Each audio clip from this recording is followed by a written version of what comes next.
ಸ್ವರೂಪಿ ನೀಯೇಸಯ್ಯ, ನಿಜವಾದ ಪ್ರೀತಿ ನಿನ್ನದೇಸಯ್ಯ.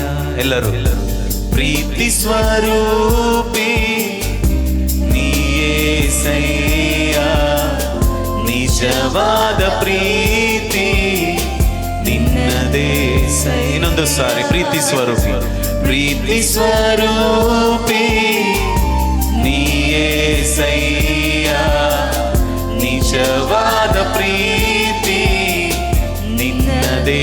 ಎರಡು ಕರಗಳನ್ನು ನೇರವಾಗಿ ಚಾಚಿ ಹೇಳೋಣ, ಏಸಯ್ಯ ಏಸಯ್ಯ, ನಿನ್ ಪ್ರೀತಿಯನ್ನು ನಾ ವರ್ಣಿಸಲು ಅಸಾಧ್ಯ ಏಸಯ್ಯ. ಎಷ್ಟು ಜನ ಕೂಗಿ ಹೇಳ್ತೀರಾ? ಕೂಗಿ ಹೇಳೋಣ, ಏಸಯ್ಯ ಏಸಯ್ಯ